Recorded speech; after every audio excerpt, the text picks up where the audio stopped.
சின்ஃபிகை பயன்படுத்தி cutout animation குறித்த spoken டியூட்டோரியலுக்கு நல்வரவு. இந்த டியூட்டோரியலில் நாம் கற்க போவது ஒரு இமேஜை இம்போர்ட் செய்வது, அந்த இமேஜில் கட்அவுட் டூலை பயன்படுத்துவது மற்றும் கட்அவுட் வடிவங்களை அனிமேட் செய்வது. இந்த டியூட்டோரியலுக்கு நான் பயன்படுத்துவது உபுண்டு லினக்ஸ் 14.04 OS, சின்ஃபிக் பதிப்பு 1.0.2. நாம் சின்ஃபிக் இன்டர்ஃபேஸில் உள்ளோம். முதலில் நமது சின்ஃபிக் ஃபைலை சேவ் செய்வோம். ஃபைலுக்கு சென்று சேவை கிளிக் செய்யவும். இடத்தை டெஸ்க்டாப்பாக நான் தேர்ந்தெடுக்கிறேன்.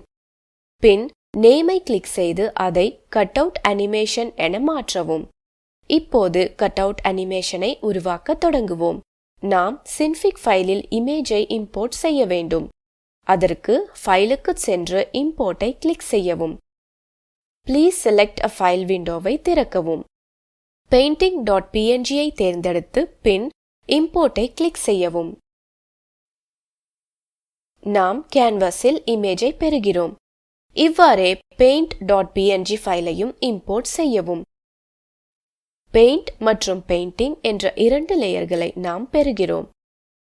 இமேஜ்களை அளவு மாற்றி சரி செய்யவும். இந்த அனிமேஷனுக்கு பெயிண்டிங் லேயரின் 5 நகல்கள் நமக்கு தேவைப்படும். அதனால் லேயரை தேர்ந்தெடுத்து டூப்ளிகேட் லேயர் ஐகானை கிளிக் செய்யவும். மேலும் 4 முறைகள் மீண்டும் செய்யவும்.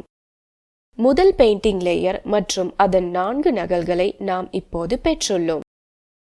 லேயர்களின் பெயர்களை பின்வருமாறு மாற்றவும்.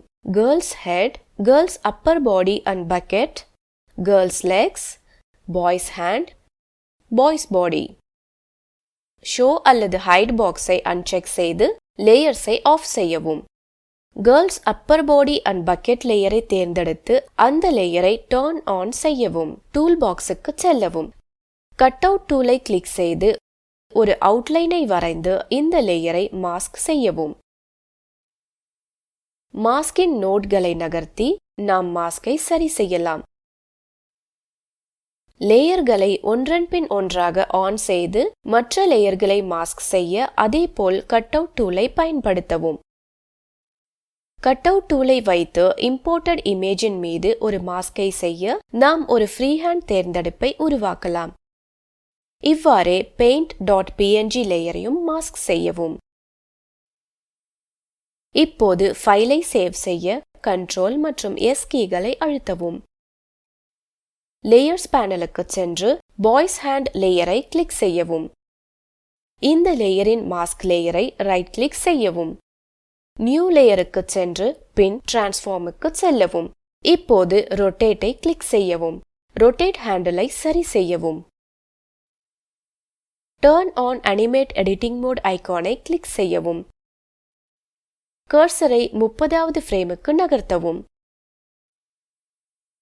பாராமீட்டர்ஸ் பேனலுக்கு சென்று அமௌண்ட்டை கிளிக் செய்யவும். அதன் மதிப்பை 0 -25க்கு மாற்றவும். அடுத்து லேயர்ஸ் பேனலுக்கு சென்று girls upper body and bucket லேயரை கிளிக் செய்யவும். Girls upper body and bucket லேயரின் மாஸ்க் லேயரை ரைட் கிளிக் செய்யவும். நியூ லேயருக்கு சென்று பின் டிரான்ஸ்ஃபார்முக்கு செல்லவும். ரொட்டேட்டை தேர்ந்தெடுத்து காட்டியுள்ளபடி ரொட்டேட் ஹேண்டிலை நகர்த்தவும்.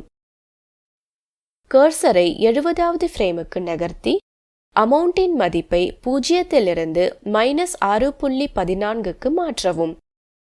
லேயர்ஸ் பேனலுக்கு சென்று கேர்ள்ஸ் ஹெட் லேயரை கிளிக் செய்யவும். கேர்ள்ஸ் ஹெட் லேயரின் மாஸ்க் லேயரை ரைட் கிளிக் செய்யவும். நியூ லேயருக்கு சென்று பின் டிரான்ஸ்ஃபார்மை கிளிக் செய்யவும். இப்போது ரொட்டேட்டை கிளிக் செய்து ரொட்டேட் ஹேண்டிலை காட்டியுள்ளபடி நகர்த்தவும். கர்சரை 70வது ஃப்ரேமுக்கு நகர்த்தி பாராமீட்டர்ஸ் பேனலுக்கு செல்லவும். அமௌண்டின் மதிப்பை 0 -10க்கு மாற்றவும். லேயர்ஸ்களை பின்வருமாறு நாம் ஒழுங்குபடுத்த வேண்டும். Boys hand, boys body, girls head, girls upper body and bucket, girls legs.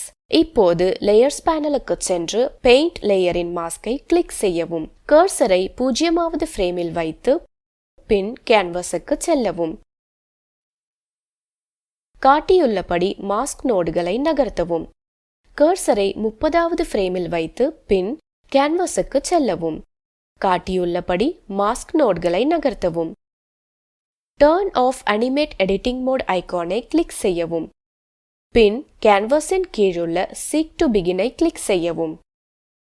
இப்போது பிளே பட்டனை கிளிக் செய்து அனிமேஷனை பிளே செய்யவும். பேக்ரவுண்ட் லேயருக்கு கேன்வாஸின் மீது ஒரு செவ்வகத்தை வரையவும். ஃபைலை சேமிக்க கண்ட்ரோல் மற்றும் எஸ் கீகளை அழுத்தவும். அடுத்து ஃபைலுக்கு சென்று ரெண்டரை கிளிக் செய்யவும். ரெண்டர் செட்டிங் விண்டோவுக்கு சென்று டார்கெட் டிராப் டவுன் மெனுவை கிளிக் செய்து எக்ஸ்டென்ஷனுக்கு FFmpeg-ஐ தேர்ந்தெடுக்கவும். எண்ட் டைமை கிளிக் செய்து அதை 70க்கு மாற்றவும். ரெண்டரை கிளிக் செய்யவும். டெஸ்க்டாப்புக்கு செல்லவும். கட்அவுட் அனிமேஷன் ஃபோல்டரை டபுள் கிளிக் செய்யவும். கட்அவுட் அனிமேஷன் .avi-ஐ தேர்ந்தெடுக்கவும். ரைட் கிளிக் செய்து ஃபயர்ஃபாக்ஸ் வெப் பிரவுசரை பயன்படுத்தி அனிமேஷனை பிளே செய்யவும். நாம் இந்த டுடோரியலின் முடிவுக்கு வந்துவிட்டோம். சுருங்கச் சொல்ல, நாம் இந்த டுடோரியலில் சின்ஃபிகில் கட்அவுட் அனிமேஷனை பற்றி கற்றோம். கட்அவுட் டூலை பயன்படுத்தவும் கட்அவுட்களை அனிமேட் செய்யவும் கற்றோம். உங்களுக்கான பயிற்சி: கோட் ஃபைல்ஸ் இணைப்பில் கொடுக்கப்பட்டுள்ள இந்திய கொடியின் இமேஜை கண்டுபிடிக்கவும். கட்அவுட் டூலை பயன்படுத்தி சக்கர பகுதியை கட் செய்து சக்கரத்தை சுழற்றவும். உங்கள் முடிவு பெற்ற பயிற்சி பார்ப்பதற்கு இப்படி இருக்க வேண்டும். இந்த இணைப்பில் உள்ள வீடியோ ஸ்போக்கன் டியூட்டோரியல் திட்டத்தை சுருங்கச் சொல்கிறது. அதை தரவிறக்கி காணவும். நாங்கள் ஸ்போக்கன் டியூட்டோரியல்களை பயன்படுத்தி செய்முறை வகுப்புகள் நடத்தி சான்றிதழ்கள் தருகிறோம். மேலும் விவரங்களுக்கு எங்களுக்கு எழுதவும். உங்கள் நேரமிடப்பட்ட கேள்விகளை இந்த மன்றத்தில் முன்வைக்கவும். ஸ்போக்கன் டியூட்டோரியல் திட்டத்திற்கு பண ஆதரவு இந்திய அரசாங்கத்தின் NMEICT MHRD மூலம் கிடைக்கிறது. இந்த டியூட்டோரியலை தமிழாக்கம் செய்தது ஜெயஸ்ரீ. குரல் கொடுத்தது ஆர்த்தி. நன்றி.